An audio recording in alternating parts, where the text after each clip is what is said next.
Bonjour bien-aimés dans le Seigneur Jésus-Christ, que la paix de notre Dieu qui surpasse toute intelligence soit avec vous. Il est important que tu saches que la paix ne vient pas de ce que les hommes te donnent. La paix ne vient pas des circonstances, mais la paix que Dieu te donne, elle n'est pas comme celle que le monde te donne. Il n'y aura peut-être pas de raison pour que tu le loues, mais tu le loueras encore. Parce que David savait dire à son âme, mon âme, mais pourquoi t'abattu au-dedans de moi? Espère à l'Éternel, car je le louerai encore. Bienvenue dans votre émission à la lumière du psaume 67. Que notre Dieu vous bénisse. Ce psaume est intitulé « Réussir sa vie d'entrepreneur par la louange ». Beaucoup de personnes pensent, et nous l'avons souvent entendu dans les assemblées, que louer c'est prier deux fois. Bien aimé, quand on dit louer c'est prier deux fois, cela peut être sujet de questionnement. Parce que lorsque tu loues l'Éternel, nous l'avons dit dans le psaume précédent, c'est reconnaître Dieu pour qui il est.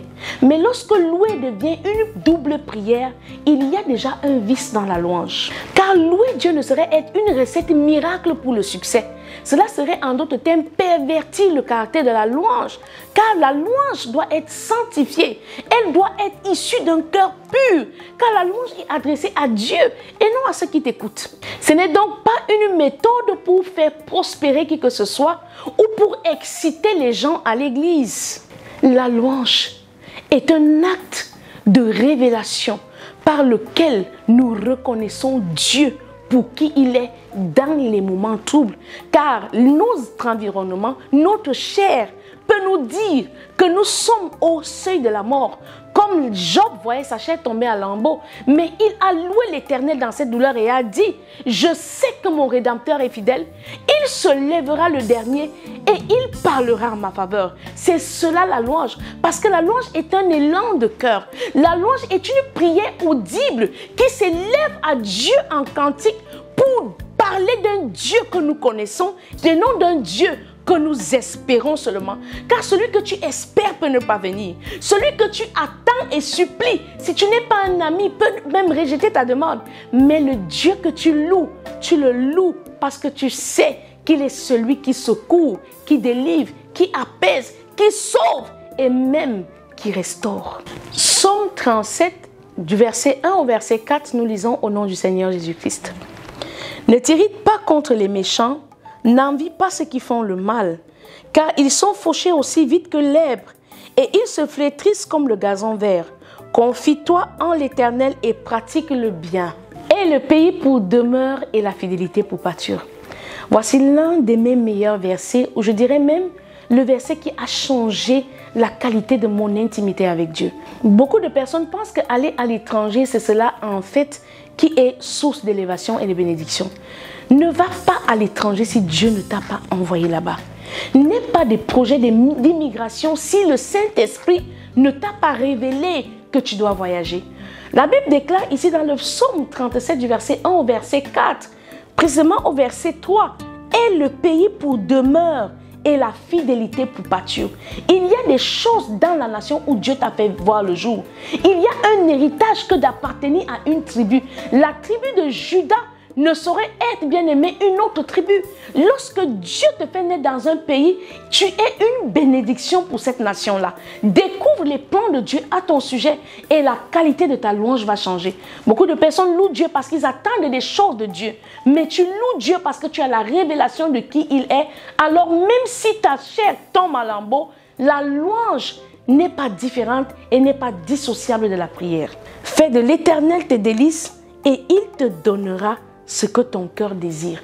Alors on ne loue pas Dieu pour l'amadouer. On ne loue pas ou on ne prie pas Dieu parce qu'on se dit c'est ce qu'il faut faire pour voir, non, si Dieu va, non. On loue Dieu parce que cela est existentiel. Tu ne vas pas utiliser ton nez pour respirer parce que tu attends seulement à coucher. Tu vas respirer dans les bons comme dans les mauvais jours. Tu vas inspirer l'oxygène parce que tu dépends de cet oxygène-là pour vivre. Et tu vas l'expirer pour épurer le corps du gaz carbonique. Donc c'est de la même manière que l'on doit prier et louer l'Éternel. C'est pourquoi, bien aimé dans le Seigneur, vois l'Éternel comme un moyen. Et ton objectif, le but, c'est manquer le puissant message à la lumière du psaume 67. On ne loue pas Dieu parce qu'on attend qu'il nous donne un mari.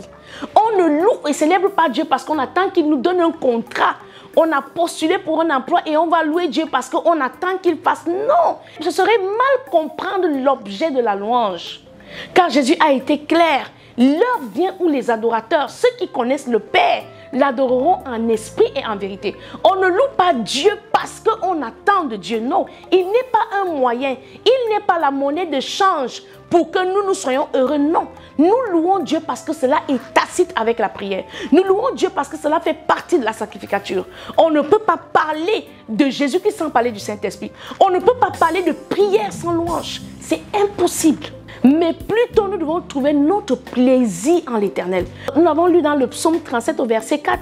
Fais de l'Éternel tes délices et il te donnera ce que ton cœur désire. Ce n'est pas loue Dieu pour qu'il soit le moyen pour que tu reçoives ce que tu désires. Non, fais de l'Éternel tes délices. Dieu ne passe pas après ton but. Dieu ne passe pas après tes sujets de prière. Il ne passe pas avant ta louange. Aime-le pour ce qui il est. C'est comme ça que tu sauras mieux le louer. Car il mérite la louange. Pas à cause de sa main, mais à cause de son nom. Psaume 73, verset 25. Mais nous commençons par le verset 21. Nous lisons au nom du Seigneur Jésus-Christ. Lorsque mon cœur s'aigrissait et que je me sentais percé dans les entrailles, j'étais stupide et sans intelligence. J'étais à ton égard comme les bêtes. Cependant, je suis toujours avec toi.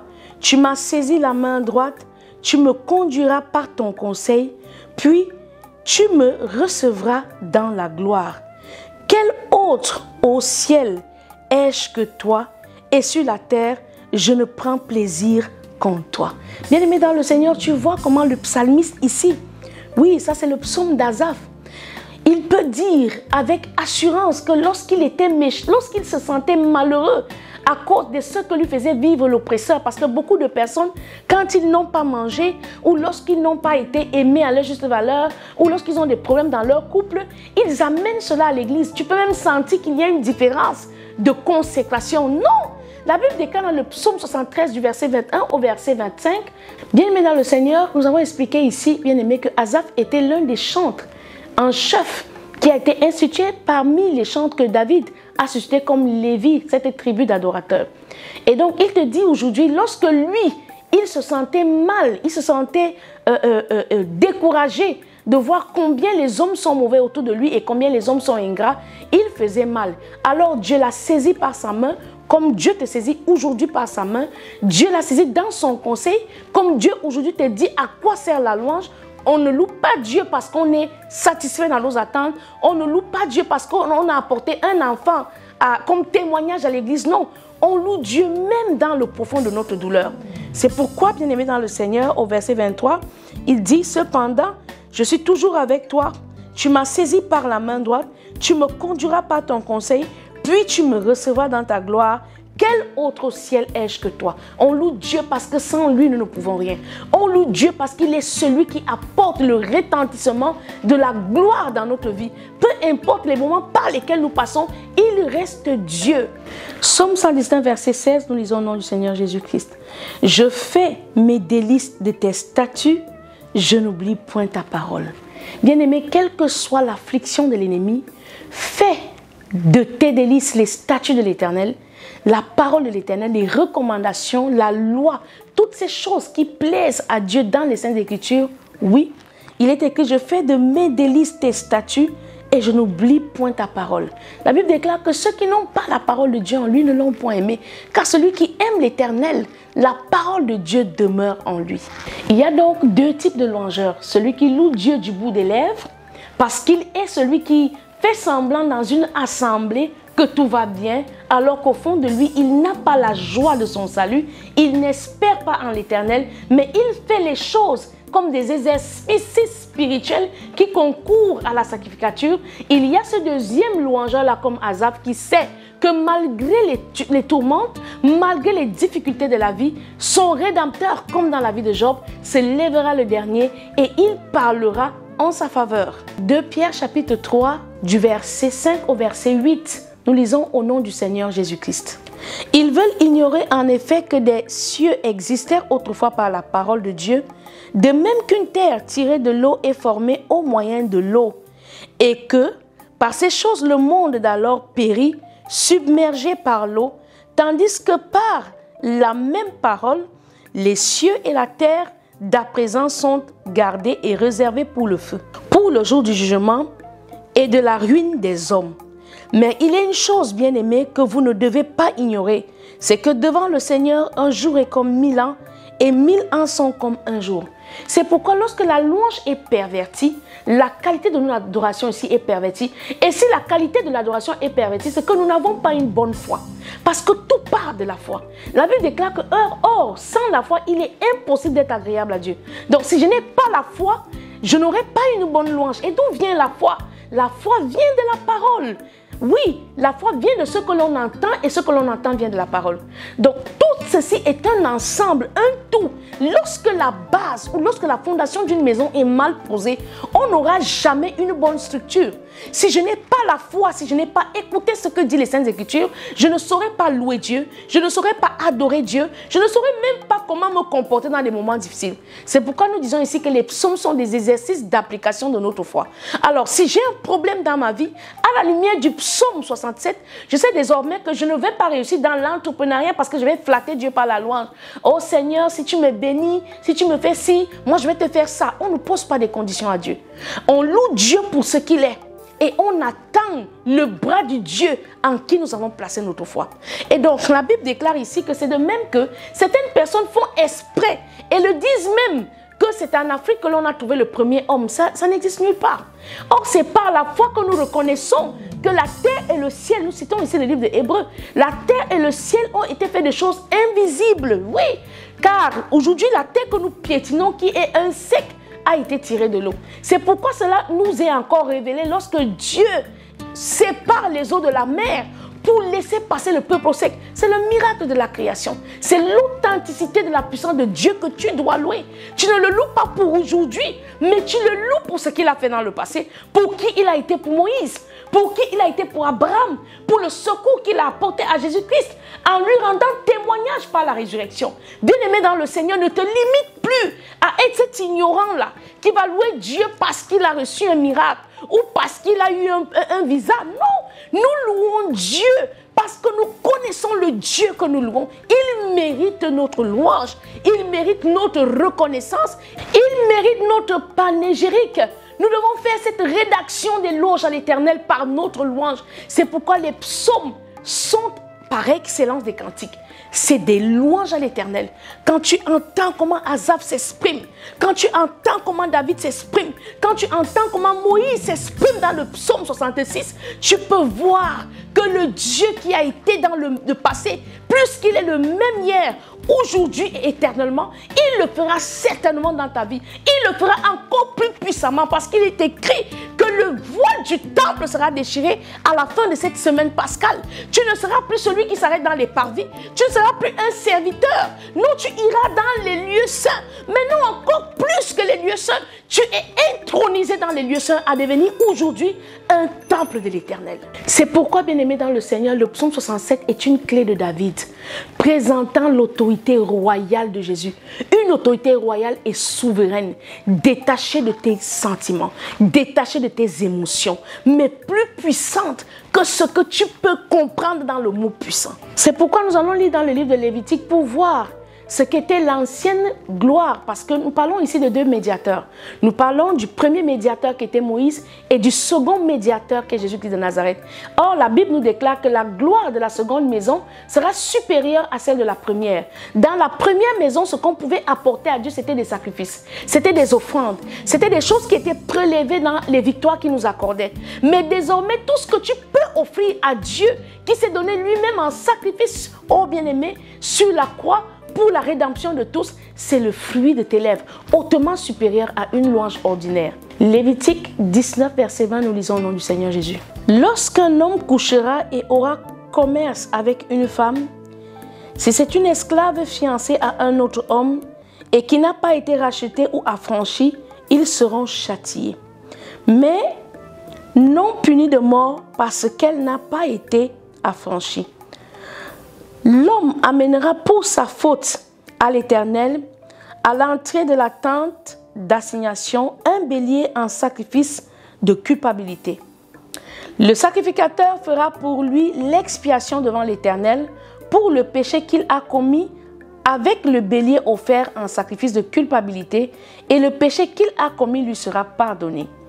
Quand vous serez entrés dans le pays et que vous y aurez planté toutes sortes d'arbres fruitiers, vous en regarderez les fruits comme incirconcis pendant 3 ans, et ils seront pour vous incirconcis, on n'en mangera point. La 4e année, tous leurs fruits seront consacrés à l'Éternel au milieu des réjouissances. La 5e année, vous en mangerez le fruit et vous continuerez à les récolter. Je suis l'Éternel, votre Dieu. Bien-aimés, vous voyez combien coûtait cher la première médiation ou alors la première gloire. Lorsque tu commettais un adultère, tu devais apporter un taureau pour l'expiation.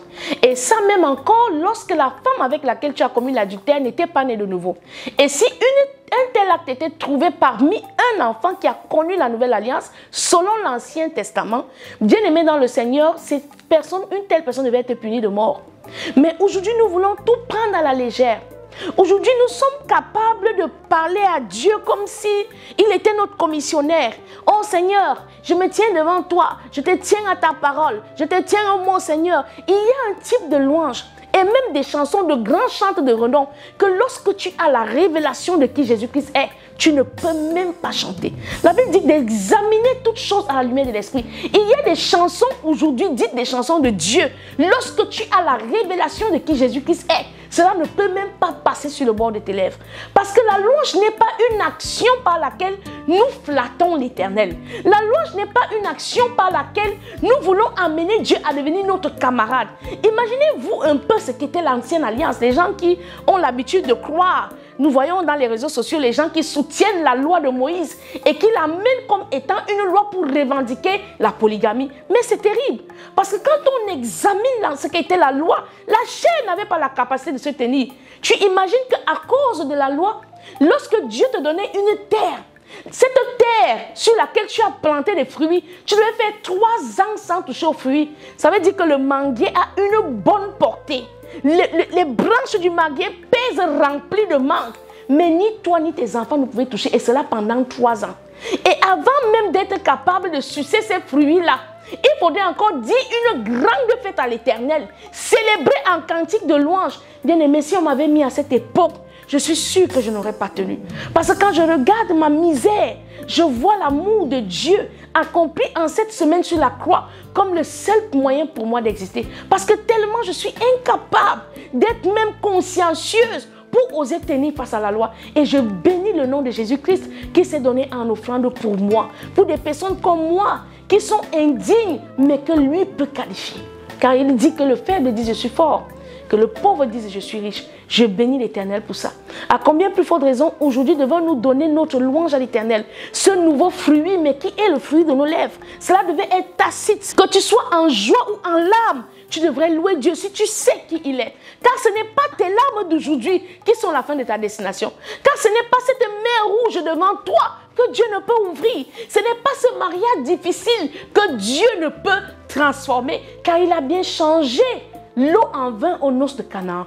Bien-aimé dans le Seigneur, tu manques encore dans la qualité de ton intimité par l'ignorance de qui Dieu est. Aujourd'hui, à la lumière du psaume 67, tu as la révélation de ce qu'est la louange. Psaume 1, versets 1 à 3. Heureux l'homme qui ne marche pas selon le conseil des méchants, qui ne s'arrête pas sur la voie des pécheurs et qui ne s'assied pas en compagnie des moqueurs.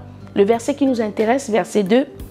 Mais qui trouve son plaisir dans la loi de l'Éternel et qui la médite jour et nuit. Il est donc comme un arbre planté près d'un courant d'eau qui donne son fruit en sa saison. Le fruit dont l'Éternel parle ici, il ne s'agit pas d'un fruit quelconque comme les gens pensent souvent, le miracle, le bébé, non. Il s'agit de ta louange. Oui, tu es planté dans la présence de Dieu pour vivre le miraculeux. Le miraculeux est une conséquence logique de tout véritable enfant de Dieu né de nouveau. Alors le fruit dont parle le livre de Psaume ici, c'est que lorsque je m'aurais fait de l'Éternel mes délices, les choses que les païens cherchent, les choses pour lesquelles les autres tuent et vendent leurs âmes au diable, elles me seront données au temps convenable. Et moi, parce que j'ai la compréhension de qui Dieu est, je produirai le fruit de ma louange. Tout ce qu'il fait lui réussit. Voilà la garantie que tu as d'emprunter les voies de l'Éternel. Voilà la garantie que tu as de louer Dieu même quand tu as mal. Parce que tout ce que tu fais te réussira. Car cela ne te viendra pas de toi, mais te sera inspiré de l'Éternel. Si donc la louange existe, bien aimé dans le Seigneur, c'est en réponse à Dieu et à son nom. Ce n'est pas à cause de ce qu'il fait, mais c'est pour répondre à ce Dieu qui appelle dans son amour. Oui, je le loue parce qu'il existe. Je le loue parce qu'il est Dieu, pas parce qu'il m'a fait du bien. Le bien viendra certainement parce qu'avec l'Éternel, on accomplit des espoirs. Je le loue. Je le loue même si j'ai mal. Je le loue même si je suis rejeté. Je le loue même si on m'a expulsé de ma maison. Même si mon bailleur me fait sortir, je loue l'Éternel. Même si je suis divorcé, aujourd'hui, je loue l'Éternel. On loue l'Éternel pour sa délivrance. On loue l'Éternel pour ses promesses. On loue l'Éternel pour sa justice. Nous louons Dieu parce qu'il nous a donné Jésus-Christ. Nous louons Dieu parce qu'il n'a pas permis que la chair l'emporte. Il n'a pas permis que nous soyons esclaves de l'ennemi. Il n'a pas permis que nous soyons sous la servitude de nos péchés. Nous le louons pour cela. Pour le souffle de vie. Pour le réveil chaque matin. Pour le pain quotidien. Nous louons Dieu pour la santé. Nous louons Dieu pour les enfants qu'il nous donne. Nous louons Dieu pour le souffle de vie. Oh, nous louons Dieu pour ce qu'il est, pour la création, pour le soleil, pour l'eau, le ciel, la lune, les étoiles. Nous louons le Seigneur. Psaume 67, nous lisons au nom impressionnant de notre merveilleux berger, Jésus-Christ de Nazareth. Au chef des chants avec instrument à cordes, psaume cantique. Que Dieu ait pitié de nous et qu'il nous bénisse. Qu'il fasse luire sur nous sa face, afin que l'on connaisse sur la terre ta voix. Et parmi toutes les nations ton salut, les peuples te louent, ô Dieu, tous les peuples te louent. Les nations se réjouissent et sont dans l'allégresse, car tu juges les peuples avec droiture, et tu conduis les nations sur la terre. Les peuples te louent, ô Dieu, tous les peuples te louent. La terre donne ses produits, Dieu nous bénit, et toutes les extrémités de la terre le craignent. C'était votre émission à la lumière du psaume 67. Désormais, nous n'allons plus louer Dieu comme le moyen pour atteindre le but, mais nous allons faire de l'Éternel nos délices. Et c'est lui, avec toute sa souveraineté, qui nous donnera ce que nos cœurs désirent. Que Dieu vous bénisse. Rendez-vous pour un prochain numéro.